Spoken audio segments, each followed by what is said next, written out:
안녕하세요.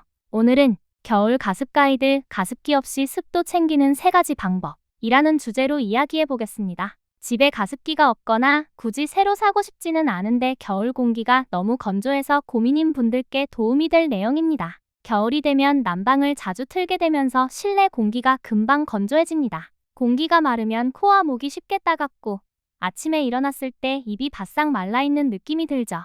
피부도 금방 당기고 각질이 일어나면서 같은 크림을 발라도 촉촉함이 오래가지 않습니다. 그래서 오늘은 특별한 기계 없이 집에 이미 있는 것들만 활용해서 실내 습도를 조금이라도 편하게 올려주는 방법 3가지를 정리해드리겠습니다. 첫 번째 방법, 빨래를 실내에서 말리는 방법입니다. 가장 간단하면서도 효과가 확실한 방법인데요. 세탁을 한 뒤 모든 빨래를 한 번에 들여놓기보다는 건조한 방이나 잠자는 침실에 일부만 널어두는 식으로 활용해보세요. 수건, 티셔츠처럼 면 소재는 마르면서 천천히 수분을 내보내기 때문에 자연스럽게 작은 가습기 역할을 합니다. 다만 너무 두껍게 겹쳐 널면 통풍이 안 돼서 냄새가 날 수 있으니 옷 사이 간격을 조금 띄워서 널어주는 게 좋습니다. 곰팡이가 걱정된다면 낮에는 창문을 살짝 열어 환기를 하고 밤에는 창문을 닫고 빨래를 두는 식으로 환기와 가습의 균형을 맞춰주는 것도 좋습니다. 두 번째 방법, 물과 수건을 활용하는 미니 가습입니다.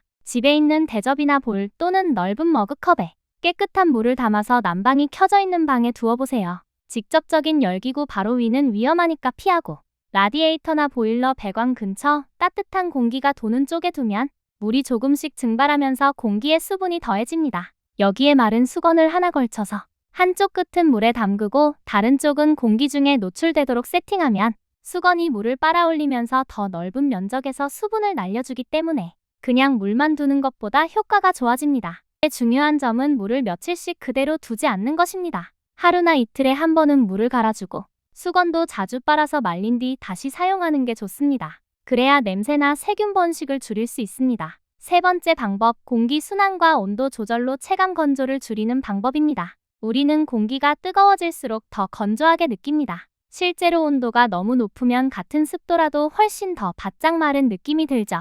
그래서 난방을 아주 강하게 올리는 대신 약하게 오래 유지하는 방식으로 조절하는 것이 좋습니다. 실내 온도를 너무 높이지 않고 적당한 수준에서 유지해주면 코와 피부가 덜 마르고 숨쉬기도 조금 더 편안해집니다. 또 한 가지 중요한 건 하루에 몇 번이라도 짧게 환기를 하는 것입니다. 바깥 공기가 아무리 차갑더라도 2분에서 5분 정도 창문을 활짝 열어 공기를 한번 바꿔주면 실내에 쌓여있던 건조하고 탁한 공기가 빠져나가고 상대적으로 조금 더 상쾌한 공기로 바뀌게 됩니다. 특히 빨래를 실내에 널어두었거나 수건 가습을 하고 있다면 환기 시간과 위치를 잘 조절해서 숨막히게 눅눅한 공기가 되지 않도록 가끔씩 공기를 갈아주는 것이 중요합니다. 여기까지 가습기 없이 겨울 실내 습도를 챙기는 3가지 방법을 정리해봤습니다. 빨래를 실내에서 일부 말리기, 물과 수건을 활용한 미니 가습, 그리고 난방과 환기를 이용한 공기 관리. 이 3가지만 잘 활용해도 아침에 일어났을 때 목이 덜 따갑고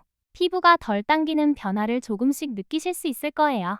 마지막으로 한 가지 더 기억해 두시면 좋습니다. 겨울 가습은 막무가내로 습도만 올리기가 아니라 건조함을 줄이면서도 곰팡이와 냄새를 피하는 균형 잡힌 관리가 중요합니다. 오늘 들으신 것 중에서 당장 할 수 있는 것 한 가지만 골라서 오늘 밤부터 바로 실천해보세요. 작은 변화라도 꾸준히 쌓이면 올겨울은 훨씬 덜 건조하게 보낼 수 있을 겁니다.